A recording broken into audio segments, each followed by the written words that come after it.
طاہر گورا کے شو بلا تکلف میں میں حلیمہ سعدیہ آپ کو خوش آمدید کہتی ہوں۔ آپ ٹیک ٹی وی کے یوٹیوب چینل کو سبسکرائب کیجئے اور ڈونیٹ کے بٹن کو کلک کر کے ہمیں کنٹریبیوٹ کر سکتے ہیں۔ آج کے شو میں ہم بات چیت کریں گے کینیڈا کے فیڈرل الیکشنز کے حوالے سے 2 اپریل کو امریکہ کی طرف سے دنیا بھر میں لگنے والے ٹیرف کے امپیکٹ پر، روس امریکہ کی پیس ٹاک کے حوالے سے فرانس کی فار رائٹ لیڈر میرین لی پین کی نااہلی کے مسئلہ پر، بنگلہ دیش کے چیف ایگزیکٹو محمد یونس کے غیر ذمہ دارانہ بیان پر اور بلوچستان کے مسئلہ پر۔ تو چلیے بات چیت کا آغاز کرتے ہیں کینیڈا کے فیڈرل الیکشنز کے حوالے سے۔ کینیڈا کے الیکشنز اپریل کی 28 تاریخ کو ہونے جا رہے ہیں۔ ان الیکشنز کے حوالے سے ہمیں پولز کیا بتاتے ہیں، کیونکہ صورتحال بہت تیزی سے اوپر نیچے ہو رہی ہے۔ جی دیکھیے، کینیڈا کے فیڈرل الیکشن ارلیئر کال کیے تھے کینیڈا کے، میں تو کہوں گا interim prime minister mark Karni نے، اور یہ اب اپریل کے 28 ڈیٹ کو ہوں گے، جو اس مہینے کے آلموسٹ آخر میں ہوں گے۔ اب پولز کافی نرو کر رہے ہیں یا نروس نیس کریٹ کر رہے ہیں پولیٹیکل پارٹیز کے اندر، کیونکہ سچویشن بڑی کلیئر نظر آ رہی ہے۔ پولز کے مطابق پولز یہ کہہ رہے ہیں کہ شاید لبرل پارٹی پھر سے میجورٹی سرکار بنائے گی۔ جب میں پھر سے کہہ رہا ہوں تو میری مراد یہ ہے کہ وہ ان کی چوتھی باری لگے گی اگر پولز ٹھیک نکلے تو، اور ان کے مطابق تو اب سچویشن یہ ہے کہ وہ لبرل پارٹی 187 کے قریب نمبر ٹچ کر رہی ہے۔ ایک پول جو 338 کینیڈا بڑا ایک مشہور پول ہے۔ اب ظاہر ہے جو اس وقت کنزرویٹیوز کے جلسے ہو رہے ہیں اس میں بھی اچھے خاصے لوگوں کی تعداد آ رہی ہے۔ کنزرویٹیوز کے سپورٹرز کا یا پوٹینشیل ووٹرز کا یہی کہنا ہے کہ یہ پولز غلط ہیں۔ وہ کہہ رہے ہیں جی کہ امریکہ میں ڈونلڈ ٹرمپ کے اور کاملا ہیرس کے جو پولز تھے وہ بھی غلط ثابت ہوئے، تو وہ یہ کہہ رہے ہیں کہ یہاں پہ بھی پولز غلط ثابت ہوں گے اور کنزرویٹیو جو پارٹی ہے وہ اپنی سرکار بنا لے گی۔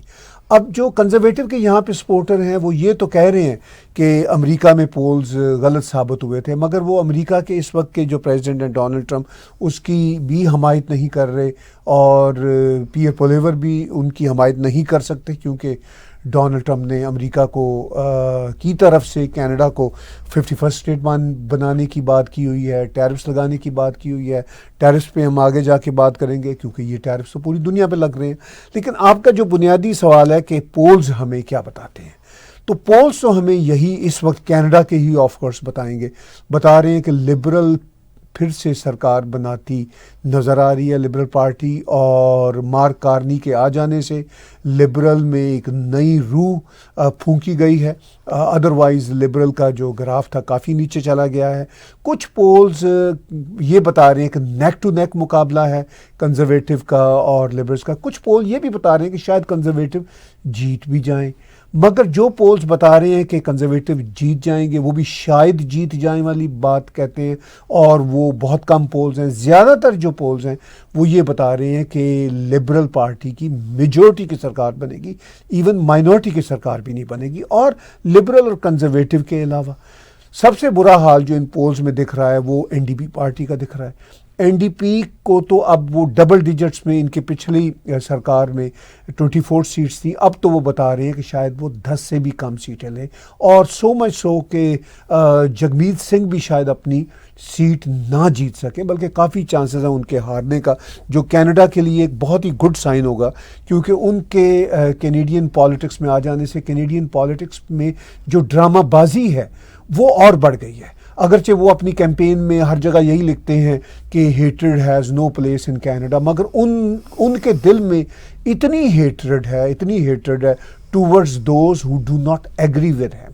تو سچویشن یہ ہے کہ پولز ہمیں یہی اب بتا رہے ہیں کہ اگلی سرکار شاید پھر لبرل کی بنے گی، اور اگر وہ بنتی ہے تو اور این ڈی پی کی مدد کے بغیر بنتی ہے تو یہ تو بہت ہی اچھا سائن ہوگا، کیونکہ جگمیت سنگھ کی ڈرامہ بازیاں اور پھر جو بلیک میلنگ اس کی طرف سے ہمیشہ رہی وہ ختم ہو جائے گی۔ اور اگر وہ اپنی سیٹ بھی ہار جاتا ہے جیسا کہ پولز بتاتے ہیں تو یہ بڑی خوش آئند بات ہے. کینیڈا کی پالیٹکس ہیلدی ہو جائے گی. اس کی وجہ سے جو ایک بہت ہی فلتھی قسم کا دیسی ٹچ آ گیا تھا, انفارچونیٹلی مجھے یہ کہنا پڑ رہا ہے, خود دیسی آدمی ہوں میں, مگر اس نے جو دیسی حربے جو فلتھی والے ہوتے ہیں, اب دیسی حربوں میں کئی حربے بڑے پازیٹیو بڑے اچھے بھی ہوتے ہیں, مگر اس نے فلتی والے استعمال کیے. By the way Hare community میں اچھے یا ہر کلچر میں اچھے اور برے حربے ہوتے ہیں, اس نے ایبسولوٹلی برے حربے استعمال کیے.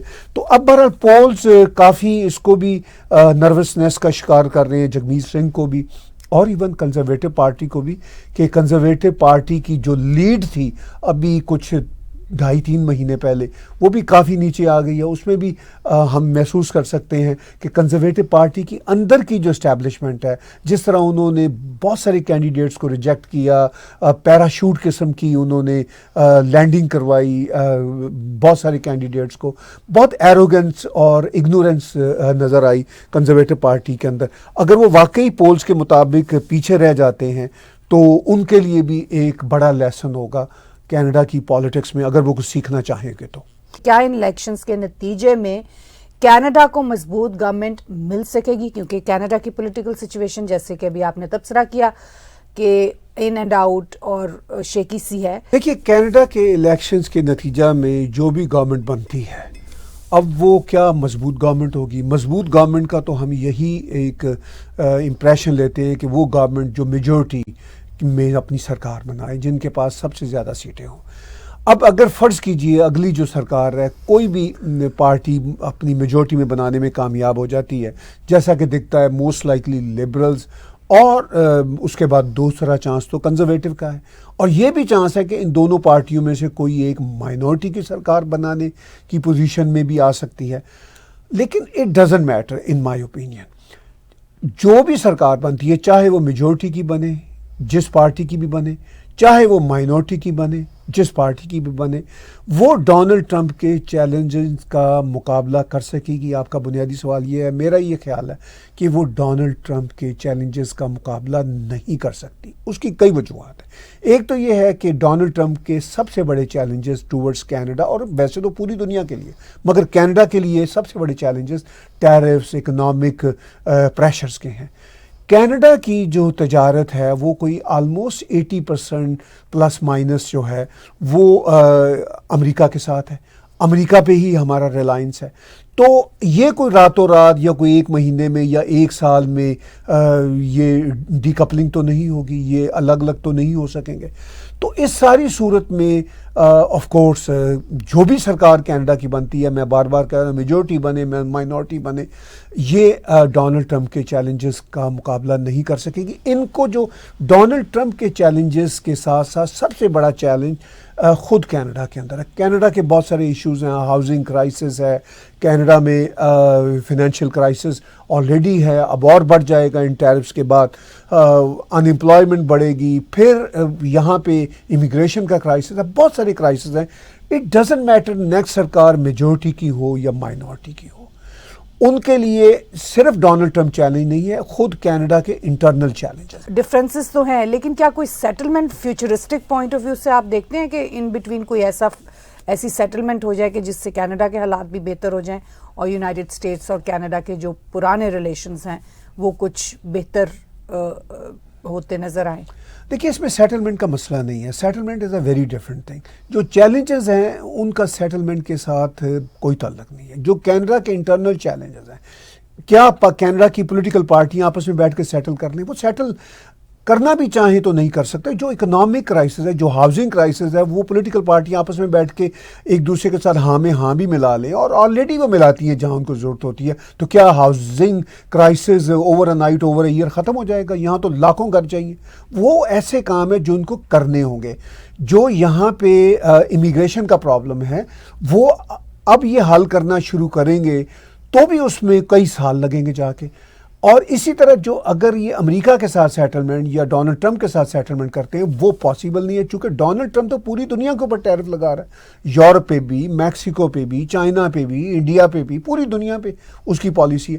تو وہ کس کے ساتھ سیٹل کریں گے؟ یہ سیٹلمنٹ کا مسئلہ نہیں ہے, یہ مسئلہ یہ ہے کہ جو بھی یہاں کی نیکسٹ سرکار بنے گی وہ کیا اتنی وائزلی یہ کام کر سکیں گے؟ مجھے اس لیے نظر نہیں آتا کہ آلریڈی اگر ہم لبرل کی ایزیوم کریں کہ ان کی نیکسٹ سرکار ہوگی تو لبرل کی یہی وہ ٹیم ہے مائنس مارک کارنی، وہ بھی نئے آئے ہیں پالیٹکس میں. مارک کارنی کے علاوہ وہی چہرے ہوں گے، وہی کرسیا فری لینڈ، وہی دوسرے منسٹرز اور وہی کیبنٹ، اور وہی اگر ان کی سرکار بنتی ہے تو کیا فرق پڑے گا؟ مجھے وہ بہت فرق پڑتا نظر نہیں آ رہا. ہاں، مارک کارنی شاید کچھ بہتر بزنس پالیسیاں لے کر آئیں اور ان کے رزلٹ اگلے 3-4 سال میں ہی ہم دیکھ سکیں گے.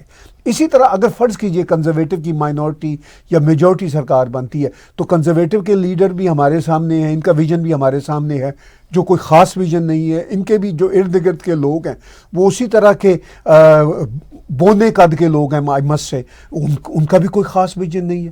تو اس ساری صورتحال میں جو کینیڈا کا پولیٹیکل منظرنامہ ہے جیسا ہمیں آج نظر آتا ہے، الیکشن کے بعد کوئی اس میں اللہ کے چراغ سے کوئی تبدیلی نہیں آنے والی. یہی لوگ ہیں جو وہاں ہمارے نیکسٹ سرکار بنائیں گے. تو مجھے نہیں لگتا کہ یہ ڈونلڈ ٹرمپ کے چیلنجز کا مقابلہ کرنا تو دور کی بات ہے، یہ خود کینیڈا کے انٹرنل چیلنجز کو دور نہیں کر سکیں گے، کیونکہ یہ ویژنری لوگ ہی نہیں ہیں. انفارچونیٹلی یہ ویژنری پالیٹیشینز ہی نہیں ہیں. اچھا، اب اسی سے ریلیٹڈ یہ میرا اگلا سوال ہے، تو پھر اس پہ بات کرتے ہیں کہ 2 اپریل کو امریکہ کی طرف سے دنیا بھر میں لگنے والے ٹیرفز کے امپیکٹ پر اب اس پہ بات کرتے ہیں.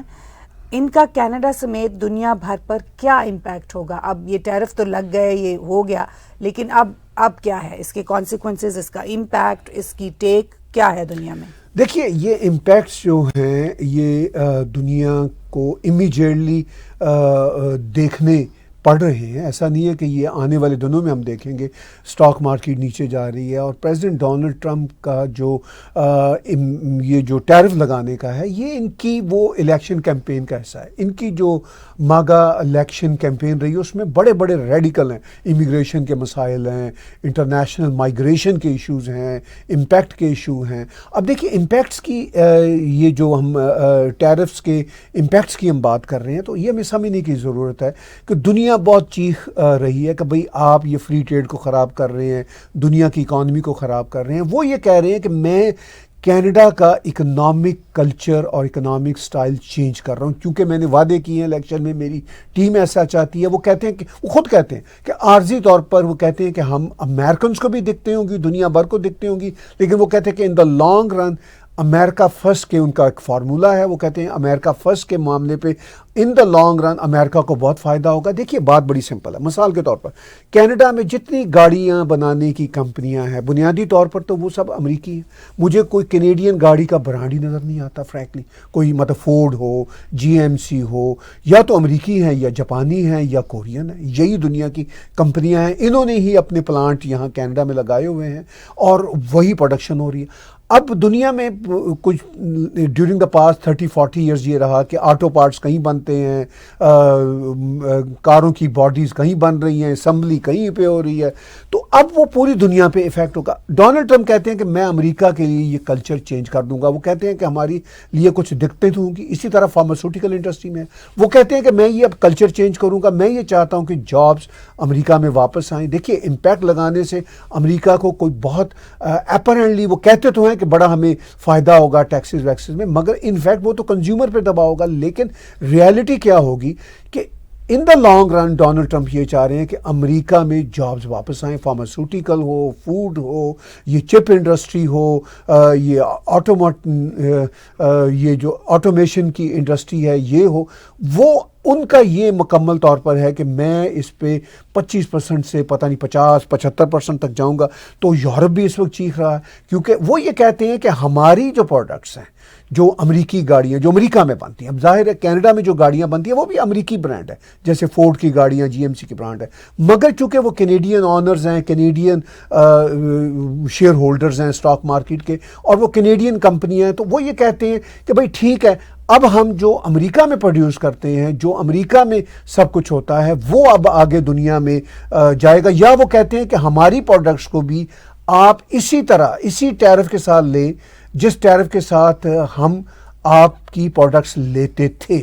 وہ کہتے ہیں ایسا نہیں ہوا. وہ کہتے ہیں یورپ کی گاڑیاں جو ہیں وہ یہاں امریکہ میں جب آتی ہیں تو وہ ڈیفرنٹ پرائس ہوتی ہے, یورپ میں ڈیفرنٹ ہوتی ہے. تو وہ کہتے ہیں ہم بھی اسی طرح اب یورپ کو اپنی گاڑیاں بیچیں گے, اور یورپ نے لینی ہے تو ہماری گاڑیاں لیں, ہم ان کی گاڑیاں اگر لیں گے تو ہم ان پہ ٹیرف لگائیں گے. تو یہ ایک بہت بڑا میں یہ سمجھتا ہوں کہ جو کارپوریٹ کلچر ہے یا ایون اکنامک کلچر ہے, میں تو یہ ٹرم یوز کروں گا, وہ چینج کر رہے ہیں پریزیڈنٹ ڈونلڈ ٹرمپ. تو یہاں پہ یہ بہت اہم سوال ہے کہ کیا آپ اس کو نیو چینجنگ ورلڈ آرڈر کے ساتھ ریلیٹ کر سکتے ہیں؟ آپ اس پہ کیا کہنا چاہیں گے؟ کیا یہ سب کچھ کیونکہ ورلڈ آرڈر ہی چینج ہو رہا ہے تو اس کی وجہ سے یہ سب کچھ ہے, اس کے ساتھ ریلیٹڈ ہے, یا یہ ایک بالکل اور طرح کے اس پہ ہے؟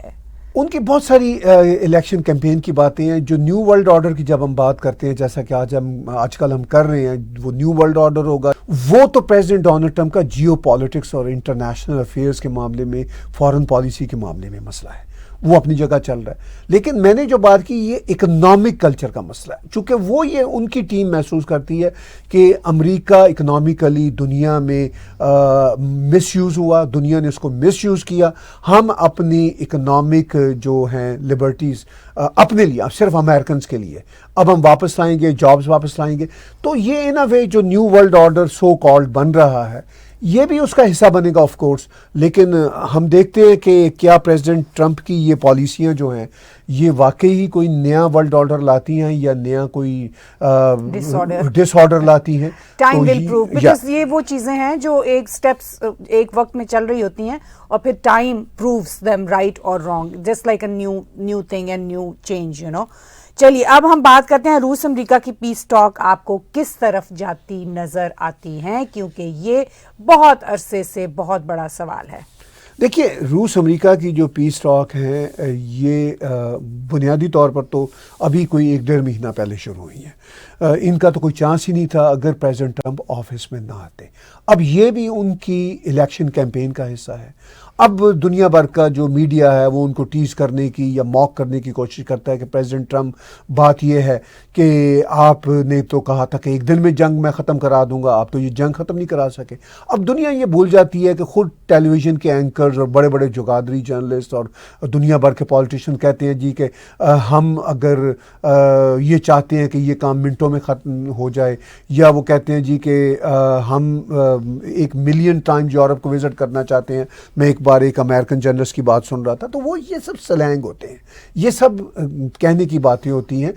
اسی طرح پریزیڈنٹ ٹرمپ جب کہتے تھے کہ 1 دن میں ختم کروا دوں گا تو وہ ایک سلینگ تھا یا ایک طرح سے ایکسپریشن تھا کہ میں اس کو ختم کرا دوں گا. اب وہ جب ختم کرانے کا عمل شروع ہوا ابھی 1.5-2 مہینوں سے جب یہ بات چیت شروع ہوئی ہے, تو ظاہر ہے یہ 1.5-2 مہینے اتنے کمپلیکس مسئلے ہیں یوکرین اور رشیا کی جنگ کے, صرف یہ 3 سالہ پرانے نہیں ہیں. 2014 کو بھی کریمیا پہ قبضہ کیا تھا, پھر اس سے بھی زیادہ مسئلہ نیٹو کا اور رشیا کی ٹینشن وہ دہائیوں پر بیس کرتی ہے. تو اب یہ کہنا جی کہ یہ راتوں رات ختم ہو جائیں گے, 1 دن میں ختم ہو جائیں گے, چند مہینوں میں ختم ہو جائیں گے, پاسبل نہیں ہے. اگرچہ پریزیڈنٹ ٹرمپ نے ابھی لاسٹ سنڈے کو ہی تھوڑا سا غصے کا اظہار کرتے ہوئے یہ کہا کہ میں بہت فرسٹریٹ ہوں, بہت ڈس پوائنٹ ہوں.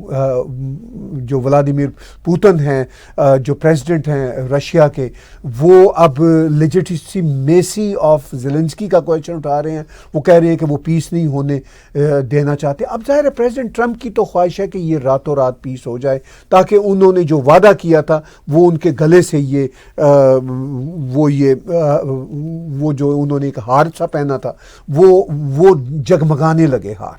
وہ دنیا کو کہہ سکیں کہ ہاں میں نے یہ وعدے کا ایک ہار یہ بھی پہنا تھا, اب یہ جل رہا ہے یعنی جگمگا رہا ہے, تو اب دنیا میں امن آ گیا ہے. لیکن ایسا پریکٹیکلی ممکن نہیں. انہیں یوکرین کی طرف سے بھی دقتوں کا سامنا ہے پریزیڈنٹ ٹرمپ کو, اور ان کو رشیا کی طرف سے بھی دقتوں کا سامنا ہے. اب رشیا نے یہ کہا ہے, رشیا کی فارن منسٹری کے اسپوکس پرسن نے کہا ہے کہ بھئی یہ ہم امریکہ کے ساتھ کام کر رہے ہیں, بیک ڈور ڈپلومیسی چل رہی ہے اور کہیں نہ کہیں ہمارے یہ اچھے رزلٹس آئیں گے. اب میرا یہ خیال ہے کہ روس اصل میں تو یہ روس اور یوکرین کی پیس ٹاک ہونی چاہیے, مگر وہ دونوں ابھی بیٹھ نہیں سکتے ایک میز پہ. تو اب یہ روس اور امریکہ کی پیس ٹاک چل رہی ہے, چونکہ امریکہ یوکرین کو پیس ٹاک کی ٹیبل پہ لا سکتا ہے، یورپ کو بھی لا سکتا ہے. امریکہ نے کافی ان کی لگامیں کھینچی ہیں، یورپ کی بھی اور یوکرین کی بھی. اب امریکہ تھوڑی سی روس کی بھی لگامیں کھینچنا چاہ رہا ہے، چونکہ روس یہ سمجھ رہا ہے کہ بھئی اب یہ ہے کہ امریکہ ان کی طرف اپنا جھکاؤ دکھا رہا ہے، پریزیڈنٹ ٹرمپ اپنا جھکاؤ دکھا رہے ہیں تو ہم جو چاہیں کر دیں. تو پریزیڈنٹ ٹرمپ کو اب امریکہ کی جانب سے روس کی بھی لگامیں کھینچنا ہوگی، اور یہ ایک مشکل کام ہے. روس کوئی چھوٹا دیش نہیں ہے، بہت بڑی پاور ہے. روس نے آج ہی کہا ہے کہ ہم اپنی آرمی میں فردر ایکسپینشن کریں گے. تو روس تو ذہنی طور پر تیار ہے کہ بھئی یہ مسئلہ کسی طرف بھی جا سکتا ہے اور یہ جنگ پتہ نہیں رکنی ہے یا نہیں رکنی، مجھے اپنی تیاریاں پوری رکھنی ہے. لیکن بہرحال پریزیڈنٹ ٹرمپ کی یہ پوری کوشش ہے، ان کو یہ پتہ ہے کہ یہ جنگ امریکہ کے لیے اگر یہ فردر بہت اور یہ اگر ایکسٹینڈ کرتی ہے تو یہ امریکہ کے لیے، یورپ کے لیے، ویسٹرن ورلڈ کے لیے یہ بڑی مہلک جنگ ہے. اور یہ بڑا ہی سینسٹیو مسئلہ ہے جو امریکی یا یورپین میڈیا موک کر رہا ہے پریزیڈنٹ ٹرمپ کو کہ جی آپ نے تو کہا تھا ایک دن میں جنگ روک دیں گے. ان کو یہ سمجھنا چاہیے کہ اٹس ناٹ دیٹ ایزی. یہ پروسیس شروع ہو گیا پیس ٹاک کا، یہی کافی ہے، کیونکہ پہلے تو یہ پروسیس بھی نہیں چل رہا تھا. Everything takes time. Change especially takes time. Disorder has its own order. تو چلیے اب تھوڑا سا ایک اور طرف چلتے ہیں، یعنی فرانس کی فار رائٹ لیڈر میرین لی پین کی نااہلی کے مسئلہ پر یورپ میں فار رائٹ کی پارٹیوں کو دبانے کی کوشش کیوں کی جا رہی ہے. اور یہاں پہ تھوڑا سا میرا سوال یہ بھی ہے کہ کیا یہ صرف یورپ تک ہی محدود رہے گا یا یہ اس کا کوئی آپ گلوبل امپیکٹ دیکھتے ہیں؟ گلوبل امپیکٹ تو یہ ہے کہ جہاں کہیں جو بھی پولیٹیکل پارٹی ہوتی ہے پاور میں، اس کی کوشش ہوتی ہے کہ دوسری جو پولیٹیکل پارٹیاں ہیں ان کو ہم سنپ کریں. ترکیے کی مثال ہم نے پچھلے شو میں ڈسکس کی، وہ مسئلہ ابھی بھی چل رہا ہے. ترکیے کے طیب اردوغان چاہتے ہی نہیں ہیں کہ اپوزیشن جو ہے وہ آگے جا سکے. اسی طرح یورپ میں ابھی ہم نے AFD کی کافی بڑی جیت دیکھی، یعنی وہ سیکنڈ نمبر پہ جرمنی میں آئے، اور ہم نے دیکھا کہ انہوں نے جرمنی والوں کو جیسے سامسونگ کیا. وہ یہ کہتے ہیں کہ یہ کیسے ممکن ہے. ابھی یہ جو میرین لی پین ہے، یہ بھی ابھی پچھلے سال فرانس کے الیکشن میں ان کی بڑی بہتر پوزیشن آ رہی تھی، اور ایک مقام پہ تو یہ لگ رہا تھا کہ کہیں یہ جیت نہ جائیں. پھر پریزیڈنٹ میکرون نے اسٹریٹجی چینج کی، چونکہ فرانس میں الیکشن کے 2 راؤنڈز ہوتے ہیں. تو ایک راؤنڈ میں یہ بہت نیک ٹو نیک آئیں، اور دوسرے راؤنڈ میں یہ چانس تھا کہ یہ جیت جائیں گے. تو پھر انہوں نے مینوورنگ کی اور میکرون نے ایسی فضا بنائی تمام پولیٹیکل پارٹیز کے ساتھ مل کے کہ میرین لی پین نہ جیت سکے، اور وہ نہ جیتی. پھر اب یہ جو پولز بتا رہے ہیں کہ 2027 کے جو الیکشنز ہیں، اس میں پولز یہ پروجیکشن دے رہے تھے کہ میرین لی پین جو فار رائٹ کی وہاں پہ پارٹی کی ہیڈ ہیں، ان کے بارے میں یہ پروجیکشن تھی کہ یہ وہاں پہ جیت جائیں گی. تو انہوں نے، اب میکرون نے تو یہ نہیں کیا اپیرنٹلی، مگر یہ پولیٹیکل انجینئرنگ ہے. اب فرانس کی ایک عدالت نے ان کو کرپشن کے کیس میں پکڑ لیا. اب وہ کرپشن بڑی فنی قسم کی، عجیب قسم کی ہے. وہ یہ کہتے ہیں جی کہ انہوں نے جو $4 ملین جو یورپین یونین میں ان کی پارٹی کے تھے، وہ اس کو اپنی پارٹی کے اندر ٹرانسفر کیا اور لوگوں کو تنخواہیں دی. اب یہ ایسی کرپشن بھی نہیں ہے کہ جس میں یہ وہ کہہ رہے ہوں، جج کہہ رہے ہوں کہ یہ پیسہ اپنے گھر لے گئی ہیں. ایسی بات بھی نہیں. وہ تو تنخواہیں دی ہیں ان کی پارٹی کے سٹاف کو. اب وہ جو پیسہ تھا وہ ان کی پارٹی کا ہی تھا، مگر وہ چونکہ یورپین یونین کا جو ان کا ونگ ہے وہ اس میں تھا. اب اس طرح کی خبریں فرانس میں آ رہی ہیں. کیا ریالٹی ہے یہ تو اب آنے والے دنوں میں پتہ چلے گا، چونکہ میرین لی پین اس مسئلہ کو چیلنج کر رہی ہیں کورٹ میں فردر. لیکن کہا جاتا ہے فرانس کا جو کورٹ سسٹم ہے وہ بڑا سلو ہے، اور in next 2 years people are not sure کہ وہ کورٹ سسٹم کے ذریعے ساری کی ساری فردر اسکروٹنی ہوگی. لیکن یہ بات طے ہے کہ فار رائٹ کی پارٹیوں کو چیلنج ہے. یہ چیلنج ہم نے دیکھا جرمنی میں، ابھی ریسنٹلی دیکھا. ان کی پارٹی کو فرانس میں چیلنج 2-3 سالوں سے چلا آ رہا ہے. اور یہی بات JD وینس نے میونخ سیکیورٹی کانفرنس میں لاسٹ ایئر کی تھی. انہوں نے کہا تھا کہ بھئی ہم دنیا بھر کو لیکچر تو دیتے ہیں، کہ جی آپ میں ڈیموکریسی، یا خود ہمارے ویسٹرن ورلڈ میں اب ڈیموکریسی کو اور فریڈم آف ایکسپریشن کو شدید خطرات ہیں. اور یہ جو فیصلہ سامنے آیا ہے اس کے بارے میں بھی میرین لی پین کا کہنا ہے کہ بھائی مسئلہ یہ ہے کہ یہ بھی پولیٹیکل انجینئرڈ فیصلہ ہے جج کا، اور ان حالات میں یہ لگتا بھی ہے. تو ہوگا کیا؟ ہوگا یہ کہ جتنا یہ جیسے جرمنی میں اے ایف ڈی کو دبانے کی کوشش کر رہے ہیں وہاں کے پولیٹیکل سرکل، اتنا وہ آگے جا رہی ہے. جتنا فرانس میں ان کو دبانے کی کوشش میکرون اور ان کے لوگ کرنا چاہ رہے ہیں، یہ اور آگے پاپولر ہوں گی. اگر فرض کیجئے میرین لی پین کو اگلا الیکشن لڑنے کی اجازت نہ بھی ملی تو ان کی پاپولیرٹی کے گراف میں اور اضافہ ہوگا. اور اس وجہ سے نیدرلینڈ میں فار رائٹ بیٹھا ہوا اس وقت رائٹ کی پارٹی، آسٹریا میں ہے، ویانا میں کافی ان کی اس وقت بہتر پوزیشن ہے، ہنگری میں ان کی سرکار ہے، اور بھی جگہوں پہ یہ بن رہا ہے. ابھی ہم نے رومانیہ میں دیکھا، وہاں پہ فار رائٹ کے لوگوں کو گرفتار کر لیا. تو وہی جے ڈی وینس کی بات کہ بھی بات یہ ہے کہ یہ جو لیفٹ کے لوگوں نے ویسٹرن ورلڈ پہ ایک طرح سے قبضہ کیا ہوا تھا. ٹروڈو کی مثال ہمارے یہاں کینیڈا میں تھی، اور وہاں پہ مثال امریکہ میں جو بائیڈن کی تھی. یہاں چینجز آئی ہیں، اور امریکہ کے بعد، کینیڈا کے بعد ہم یہی چینجز اب ایکسپیکٹ کرتے ہیں کہ یورپ میں آئیں گی. کینیڈا میں اگر فرض کیجئے مارک کارنی یہ گورنمنٹ بنا لیتے ہیں الیکشن کے بعد، مارک کارنی اگرچہ لیفٹ کے لبرل کے لوگ ہیں مگر وہ شاید اتنا ایکسٹریم لیفٹ پہ نہیں جائیں گے جتنا ایکسٹریم لیفٹ پہ ٹروڈو تھا. یہ بھی اب سینٹر لیفٹ میں کہیں آئیں گے، تاکہ یہ جو یہاں پہ رائٹ کا یا فار رائٹ کا رجحان ویسٹرن ورلڈ میں اب آگے بڑھ رہا ہے، تو اس کو اسی طرح یہ کاؤنٹر کر سکتی ہیں لیفٹ کی پارٹیاں تھوڑے سے ہوش کے ناخن لے کر. ابھی حال ہی میں بنگلہ دیش کے چیف ایگزیکٹو محمد یونس نے چین کے وزٹ کے دوران ایک غیر ذمہ دارانہ بیان دیا ہے. آپ اس صورتحال کو کس طرح دیکھتے ہیں؟ دیکھیے یہ بیان جب انہوں نے دیا اس کے بعد کچھ لوگوں نے سوشل میڈیا پہ لکھا تو مجھے یقین نہیں آیا کہ وہ اتنا غیر ذمہ دارانہ بیان دے سکتے ہیں. پھر جب میں نے ان کی تقریر سنی جو چین میں انہوں نے اپنے وزٹ کے دوران کی تو آئی واز شاکڈ. وہ جس طرح باتیں کر رہے تھے محمد یونس، وہ کہہ رہے تھے کہ یہ جو بھارت کی نارتھ ایسٹ کی 7 اسٹیٹس ہیں جن کو 7 سسٹر اسٹیٹس کہا جاتا ہے، وہ کہہ رہے تھے چین میں کچھ لوگوں سے بات چیت کرتے ہوئے کہ یہ جو 7 اسٹیٹس ہیں یہ مکمل طور پر بنگلہ دیش پہ ڈیپینڈ کرتی ہیں، کیونکہ یہ لینڈ لاک اسٹیٹس ہیں اور یہ بنگلہ دیش کی ایک طرح سے کسٹڈی میں ہے. وہ اس طرح کی بات کر رہے تھے، یعنی وہ کہتے ہیں کہ وہ ہم ہی ان کو بے آف بنگال یا انڈین اوشن کا ہم دے سکتے ہیں. اب دیکھیے انڈین اوشن کی ہم بات کریں، انڈین اوشن انڈیا کے نام پہ ہے. بے آف بنگال کی بات کریں، Bay of Bengal does not mean کہ یہ بنگلہ دیش کا ہے. Bengal happen to be India's biggest state before this Bangladesh and Pakistan came into existence. تو وہ تو بنگال کے نام پہ ہے. اچھا پھر فرض کیجئے کیا وہ جو 7 اسٹیٹس ہیں وہ کوئی الگ ملک ہیں؟ یہ تو ویسے بات چیت کرتے کرتے ان کی زبان لڑکھڑا گئی. یہ تو ایک جگہ پہ اس کو ملک ہی کہہ رہے تھے، 7 اسٹیٹس کا ملک. تو پھر ان کو فوراً خیال آیا کہ نہیں یہ انڈیا کی ریاستیں.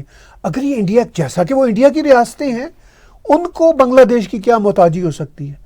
وہ مطلب وہ تو اپنے ہی دیش میں سے گزر کے نیچے پونے کو آتے ہوئے، ممبئی کو جاتے ہوئے وہ تو ڈائریکٹ سی کو کنیکٹ ہوتی ہیں، کیونکہ وہ بھارت کا حصہ ہیں. ان کی جو بھی گڈز ہیں، جو بھی پروڈکشنز ہوں گی، جو بھی ان کی جو بھی ٹریفک ہے ان کی گڈ سپلائی کی، وہ ساری کی ساری تو ان کے اپنے دیش کے ذریعے ہوگی. ان کو کیوں بنگلہ دیش کی ضرورت ہے؟ یہ بنگلہ دیش کو کیوں یہ اس طرح کا خبت ہے کہ یہ اسلام کے بھی ٹھیکیدار ہیں، خاص طور پر محمد یونس جب سے سرکار میں آئے ہیں، اور یہ پورے ریجن کے ٹھیکیدار ہیں. اگرچہ محمد یونس پرائم منسٹر نریندر مودی سے ملنے کے لیے تڑپ رہے ہیں اور انڈیا ان کو پرمٹ نہیں کر رہا پرائم منسٹر مودی کی ملاقات اس چیف ایگزیکٹو سے، کیونکہ اس کی حیثیت کوئی نہیں ہے. یہ بنیادی طور پر الیکشن کروانے آیا تھا بنگلہ دیش کے، اب یہ چمٹ کے بیٹھ گیا ہے اور پھر یہ عجیب و غریب حرکتیں کر رہا ہے. اریٹیٹ، جان بوجھ کے اریٹیٹ کر رہا ہے. کبھی پاکستان کے ساتھ مل کے یہ اپنی جنگی مشقیں کر رہا ہوتا ہے. بھائی تمہیں پتہ ہے کہ تمہارا دیش آلموسٹ مور دین 90% از ان دا جولی، وہ جو جولی ہے بھارت کی جولی میں پڑا ہوا ہے. You are in leaps of India's boundaries.